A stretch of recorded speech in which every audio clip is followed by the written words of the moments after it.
Hello students, आप सभी का अपना प्यारा सा YouTube channel toppers classes bye SSS में फिर से एक बार पुनः स्वागत है। अभी हम लोग JAC board first term exam के लिए क्लास 12 इकोनॉमिक्स में most important objective question answer यानी एमसीक्यू प्रश्न उत्तर को पढ़ेंगे, जो आपके अप्रैल में होने वाले क्लास 12 इकोनॉमिक्स एग्ज़ाम के लिए वरदान साबित होगी। तो चलिए अभी हम लोग JAC board first term exam के लिए इकोनॉमिक्स में मोस्ट इम्पॉर्टेंट एमसीक्यू प्रश्न उत्तर को पढ़ते हैं। देखिए क्वेश्चन नंबर 1 से, व्यष्टि अर्थशास्त्र में निम्न में से किसका अध्ययन किया जाता है? व्यक्तिगत परिवार का, व्यक्तिगत फर्म का, व्यक्तिगत उद्योग का, इनमें से सभी का। एक का सही उत्तर ऑप्शन डी होगा, इनमें से सभी। आगे देखिए क्वेश्चन नंबर 2, अर्थशास्त्र की विषय वस्तु का अध्ययन किन शाखाओं के अंतर्गत किया जाता रहा है? व्यष्टि अर्थशास्त्र में, समष्टि अर्थशास्त्र में, उपरोक्त दोनों में, उपयुक्त में से कोई नहीं। 2 का सही उत्तर होगा ऑप्शन सी, उपरोक्त दोनों में। अर्थशास्त्र की विषय वस्तु का अध्ययन व्यष्टि और समष्टि दोनों अर्थशास्त्र में किया जाता है। 2 का सही उत्तर ऑप्शन सी होगा। आगे देखिए क्वेश्चन नंबर 3, निम्न अर्थशास्त्री में से कौन कल्याणवादी विचारधारा के नहीं हैं? Option D Cannan. Cannan option D कल्याणवादी विचारधारा के अर्थशास्त्री नहीं हैं। आगे देखिए क्वेश्चन नंबर 4, अवसर लागत का वैकल्पिक नाम क्या है? आर्थिक लागत। 4 का सही उत्तर ऑप्शन ए होगा। आगे देखिए क्वेश्चन नंबर 5, अर्थव्यवस्था की केंद्रीय समस्या है? क्या उत्पादन हो, कैसे उत्पादन हो, उत्पादित वस्तु का वितरण कैसे हो, उपरोक्त सभी। 5 का सही उत्तर ऑप्शन डी उपरोक्त सभी होगा। आगे देखिए क्वेश्चन नंबर 6, सीमांत उपयोगिता कैसे निकालते हैं? पहला ऑप्शन ए होगा, सीमांत उपयोगिता मार्जिनल यूटिलिटी एमयू बराबर सूत्र होता है डेल्टा टीयू बटे डेल्टा क्यू। 6 का सही उत्तर ऑप्शन ए होगा, एमयू बराबर टीयू में चेंज बटे क्यू में चेंज। आगे देखिए क्वेश्चन नंबर 7, जब सीमांत उपयोगिता ऋणात्मक होती है तब कुल उपयोगिता घटने लगती है। 7 का सही उत्तर ऑप्शन बी, ऑप्शन बी सही उत्तर 7 का। आगे देखिए क्वेश्चन नंबर 8, किसी वस्तु की मनुष्य की आवश्यकता को संतुष्ट करने की क्षमता है उपयोगिता। किसी वस्तु में मनुष्य की आवश्यकता को संतुष्ट करने की क्षमता उपयोगिता कहलाती है। 8 का सही उत्तर ऑप्शन बी होगा। आगे देखिए क्वेश्चन नंबर 9, मार्शल के अनुसार किसी वस्तु की उपयोगिता को मुद्रा में मापा जा सकता है? मुद्रा में नहीं मापा जा सकता है, संख्यात्मक रूप में मापा जा सकता है। डी नंबर ए और बी दोनों। 9 नंबर सवाल का सही उत्तर होगा ए और सी। ए और सी सही उत्तर होगा क्वेश्चन नंबर 9 का। ए और बी नहीं होगा, ए और सी होगा।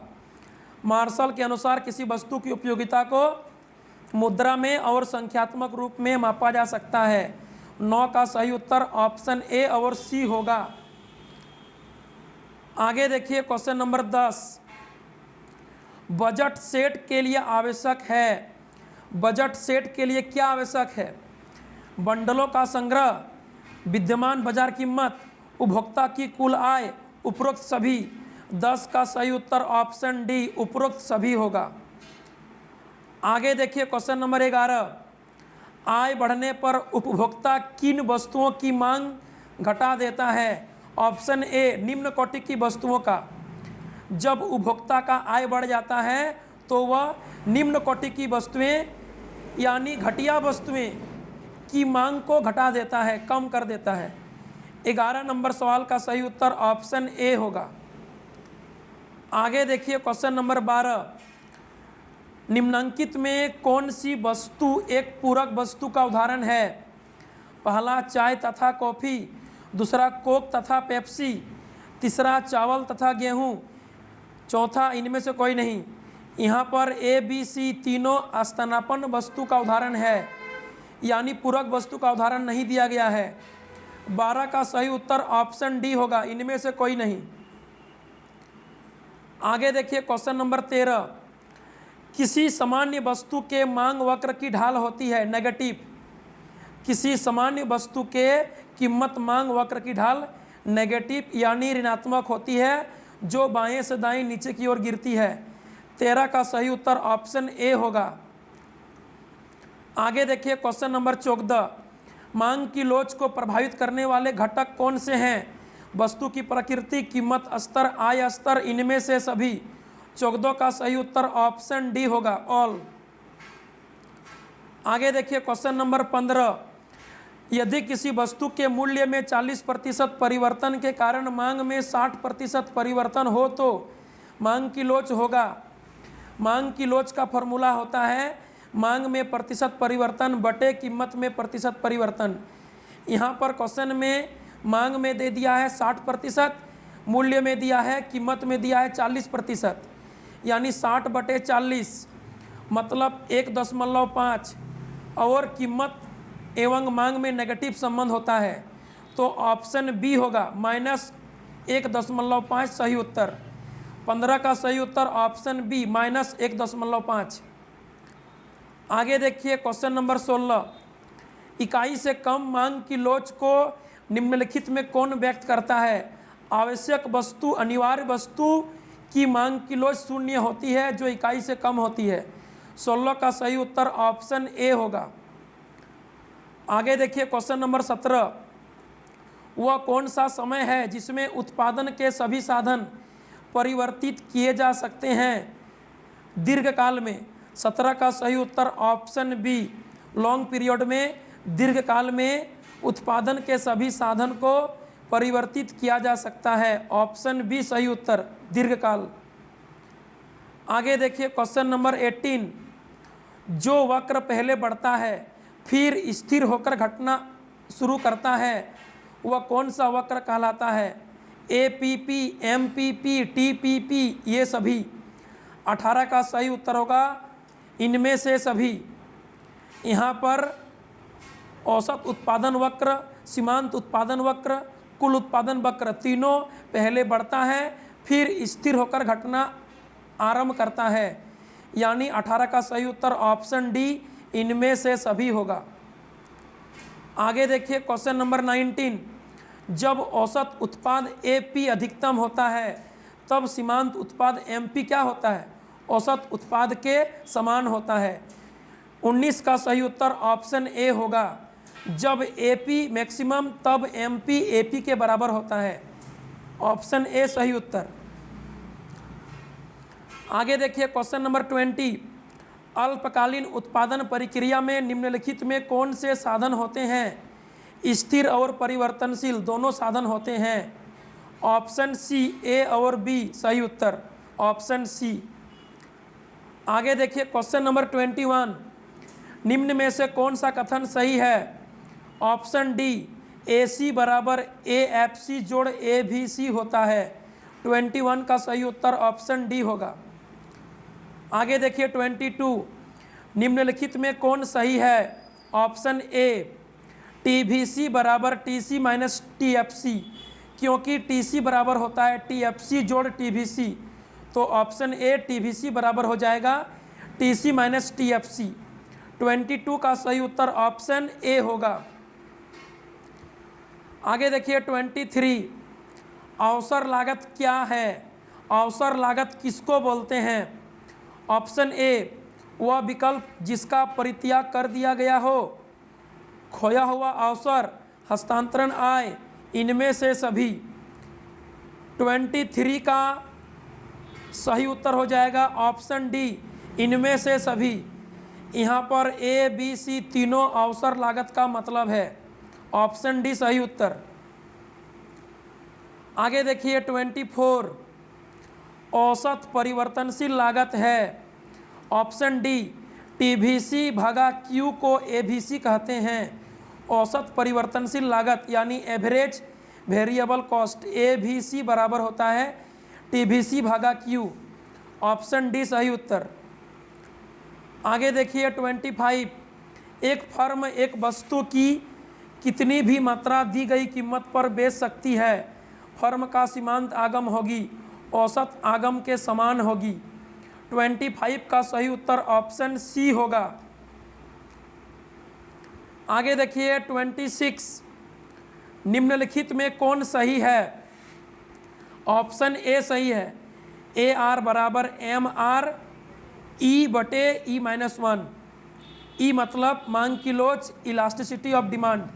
26 का ऑप्शन ए सही उत्तर होगा, AR बराबर MR इंटू E/E-1। आगे देखिए 27, फर्म का लाभ निम्नलिखित में से किस शर्त को पूरा करने पर अधिकतम होगा? जहां MR बराबर MC हो, जहां MC वक्र रेखा MR को नीचे से काटे। ऑप्शन सी ए और बी दोनों सही उत्तर होगा। 27 का सही उत्तर ऑप्शन सी ए और बी दोनों, जहां MR बराबर MC हो और MC वक्र रेखा MR को नीचे से काटे। ऑप्शन सी ए और बी सही उत्तर। आगे देखिए 28, फर्म की अंतिम संतुलन दशा में MC वक्र MR को नीचे से काटता है। 28 का सही उत्तर ऑप्शन बी होगा। आगे देखिए 29, अन्य बातें समान रहे तो वस्तु की कीमत तथा पूर्ति की मात्रा में धनात्मक संबंध क्या व्यक्त करता है? पूर्ति का नियम। 29 का सही उत्तर ऑप्शन सी होगा, पूर्ति का नियम। आगे देखिए 30, क्वेश्चन नंबर देखिए 30, निम्नलिखित में कौन सा कथन सही है? वस्तु की कीमत एवं उसकी पूर्ति के बीच सीधा संबंध होता है। पूर्ति वक्र बाएं से दाएं ऊपर की ओर उठता है।